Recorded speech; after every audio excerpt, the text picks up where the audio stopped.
athletes that can really play defense. They've got great length. They can get deflections. I think the best is probably Raquan Gray. 6 rebounds, 6 assists. They'll get a second effort. As Gray will drive the baseline and slam it in. 3-1 so far. They have faced one ranked opponent. That was number 17 Texas in the Maui Invitational. Played in North Carolina. They fell 66-44. In that one, they bounced back great. They got beat badly in that game, but that was the game where Al Durham got injured his ankle, and this is really the first game he's been able to play, and he hasn't really been able to practice much. He was just cleared today, right around game time, to be able to play. Durham testing out by that Florida ankle. State. Really good help. Jackson Davis gives up. Shot clock down to 5. Franklin inside. Beautiful move for 2. Evans took a little bump. No whistle there. In transition, trying to get it downstairs and 1. And Thompson knocks it in, and Walker with a little bit of a slip there. He's coming off 17 points in the season opener for FSU. Long jumper on the way. He's one of the better shooting guards. Tony Dorsett, Mike Ditka, and John Calipari is from Beaver County, Pennsylvania also. Another turnover here, and we are tied 8-8. Jackson Davis with a little floater, follows that, got that one to go. Jump. That was about as quick off the floor for a second jump as you can get. That was impressive by Trace Jackson Davis. Polite will fire, yes. On to 80-64. Florida State was ranked number 4 at that time. And I talked with Leonard Hamilton about what do you have to do to beat Indiana this year, and he said, well, it'd be nice if somebody for their team doesn't come off the bench and give us 30 that was averaging 6, and that was Devontae Green. He's really made a big jump from last year to this year. Has worked really hard and has worked on his rebounding consistency. He's got very good hands. Anytime that he can catch it, chin it, and go up strong, Koprivica is going to be successful. 7-1 flight of the ball, not when it's caught. Koprivica not this time. A little too strong with that turnaround, and a 3-point lead for the Seminoles. Getting an opportunity to play at home for the Seahawks. Can drive that because he was defended pretty well in the closeout.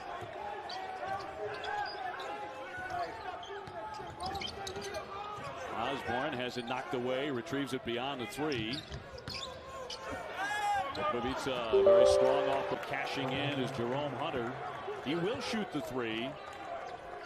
He gives Archie Miller some front court depth as well. A nice spark coming off the bench. He did that often last year. That's Calhoun program. They don't call themselves Blue Bloods, but they're one of the elite programs in the ACC and the reigning ACC champions. Next summer, calling it a basketball school. First and foremost these days. Calhoun a little fall away, but 2. Entry pass picked off the quick hands of the Seminoles, and Scotty Barnes.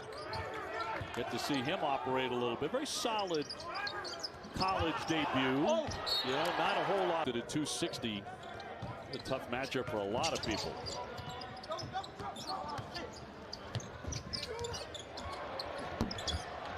Long jumper won't drop for Wilkes. Another shot. You'll see more of those out of FSU certainly than you will Indiana.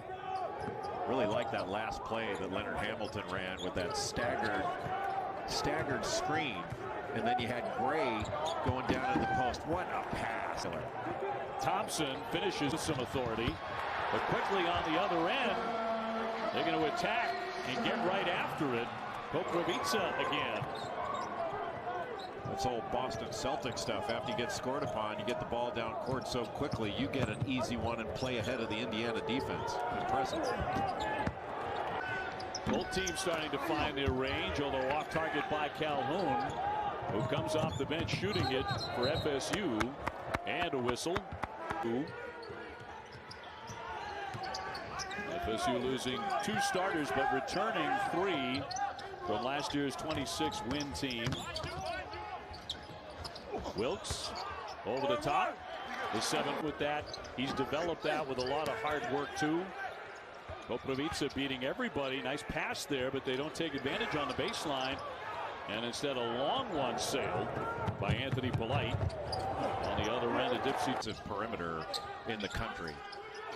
And you're not going to find a team that plays any harder than West Virginia, but they're going to have their hands full because I think Richmond is excellent. Jacob Gilliard, they just coming off that win against Kentucky. Chris Mooney has an excellent. Smith, the Karl Malone, the Wooden Award, just about every award, certainly for the 6'9" sophomore. Game, Dave, and you've got to be prepared to run through screens and switches because Florida State is doing a great job of keeping a body on it. Come over and double team, but he let that space clear, and then he could go one-on-one in the post and get right into the chest of the defender to draw that foul.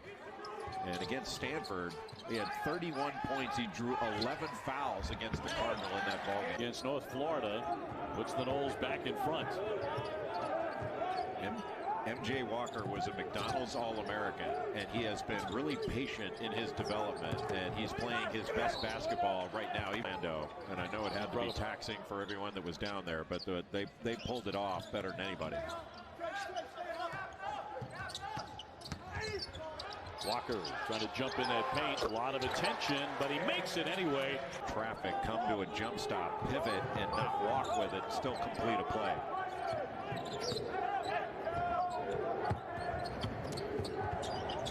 Durham scoops it up there. And to be so concerned about him, they couldn't really help out on the drive. So you're going to be all by yourself guarding drivers when Trayce Jackson-Davis is occupying that post. Trying to split the defenders, and in the really important games down the stretch, they held opponents to just 66 points a game. They had 10 guys. Two players last year taken in the top 11. And one shot won't drop here by Finney. Yeah. Here's Walker to the paint. Left it short. Minutes to go in the first half. ACC Big Ten Challenge. The Big Ten's really had their way with this year's challenge. They lead 6-2.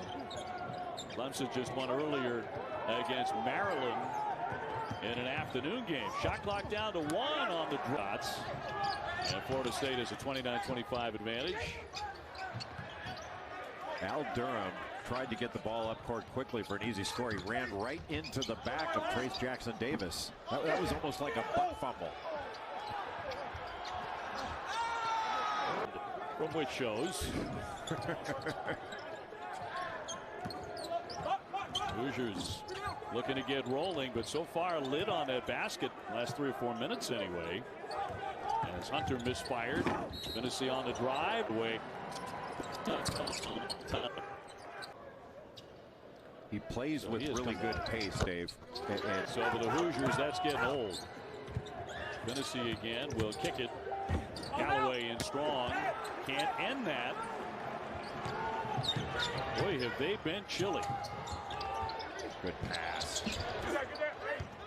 Foul is weak in a game this physical, but maybe he's just trying to make up for missing a walk. Indiana missing shots over their last 7. 2 of 8 beyond the 3-point line. Thompson will spin and fire and knock it down and find a layup missed by Sturdivant. Expected to be a physical balance exactly. And a pass thrown away by Webster right into the hands of DeVoe, who is fouled. 6th foul against Nebraska, so Georgia Tech not yet in the bonus. Jackson-Davis in a really good league. You have games where you can play well and lose. And I think in the Big Ten, you can play very well and lose. That's how good the league is. Airmail that time by Franklin, but let's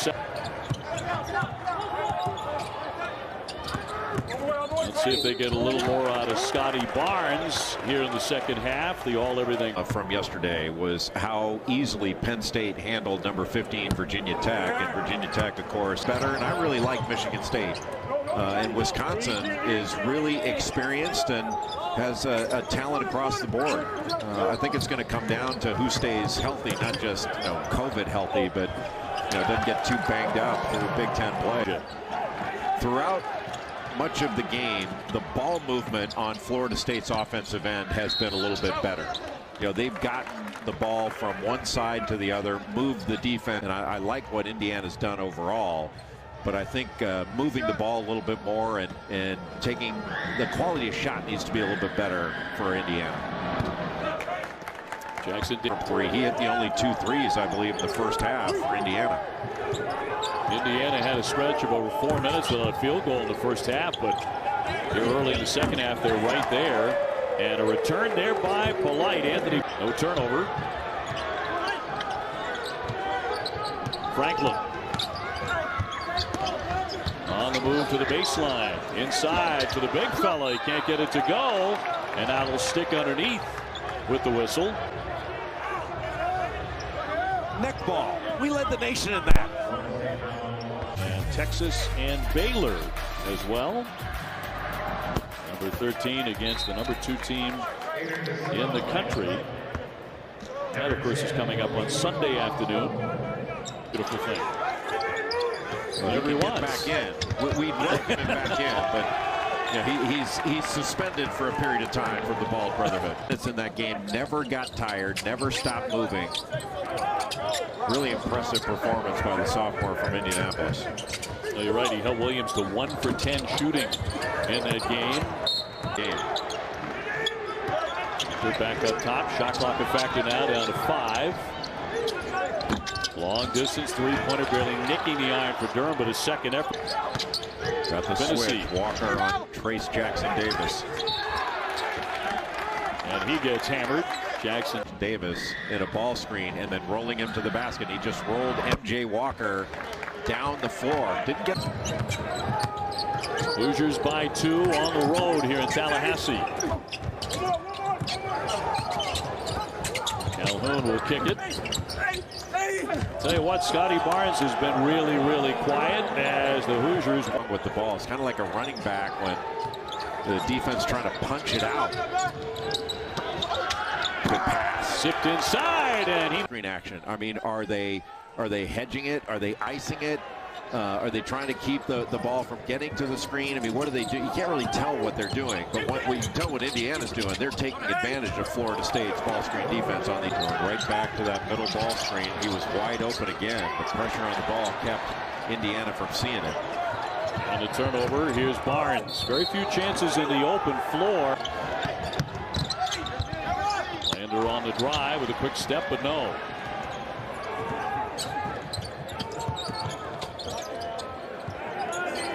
Quick jump shot in the air. That kind of a diamond set using Hunter and Trace Jackson Davis as screeners on the block. But here they go with a high ball screen. Durham with the drive will lay it in. That opened up for him beautifully. It's beautiful. It's just a Davis. And I would think that Indiana's going to continue to run that. It's been so successful. Keep going at it until they figure it out. Senior now, and he's playing like it. He's got a great pace to his game. Durham in heavy traffic. Walker with his second. Coming up a 17-point game in their season opener against. Been more of an adventure in this ball game. Oh, Jackson Davis got to touch the ball. There it is. Boy, that was right on cue. Fonz, great to be with you tonight. 48-48. And now the Hoosiers back in front by 1. 49-48 with another one coming here for Durham. Looked like, about 4 or 5 minutes ago he had turned that ankle on. A slender advantage here on the road. Remember, the Seminoles have won their last 24. Here at home on a run off the defensive play and a slam by Polite. All right, that's how you. Or take on number 10, Miami. There's Fowler, Kirk Herbstreit, and Rita Taylor on the call from Hard Rock. Hey, y'all know we in, right? Yeah.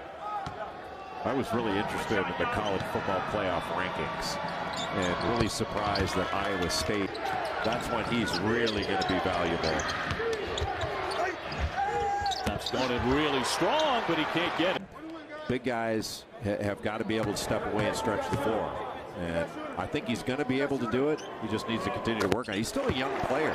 You're there as a junior or something's wrong. Well, it's not wrong. There's nothing wrong.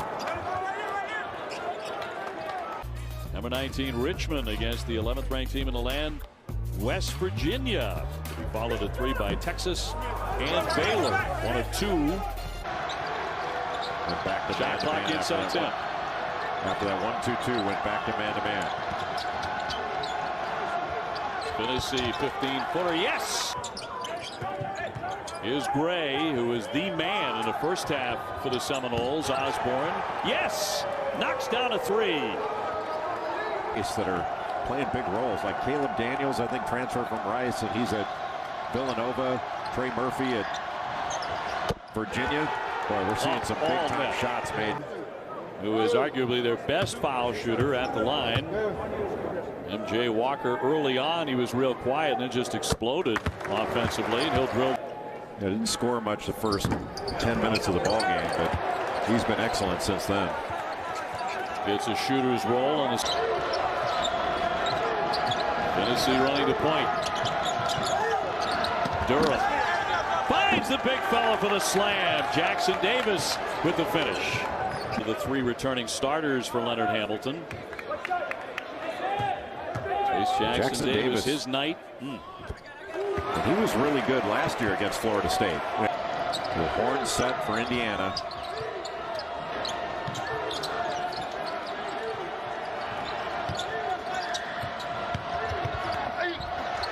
Baseline, that's going to be deflected away.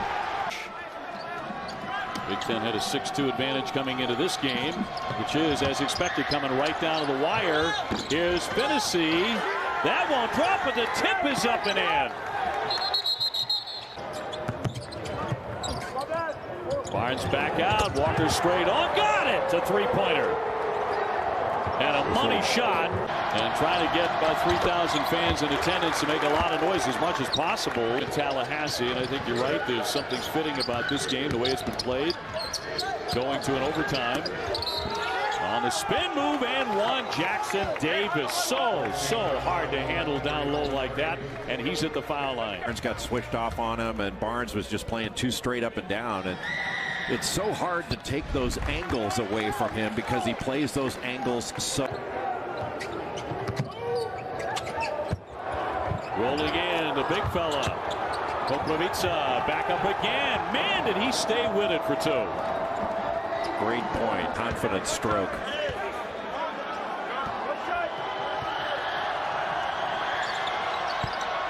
And makes the second. He's tied it. Almost 9 seconds. Barnes on the runner. Banks it in. He banked it home. 1.8. The ball's in the air. Go get it. Durham will launch it from midcourt and can't hit it. And Florida State pulls out the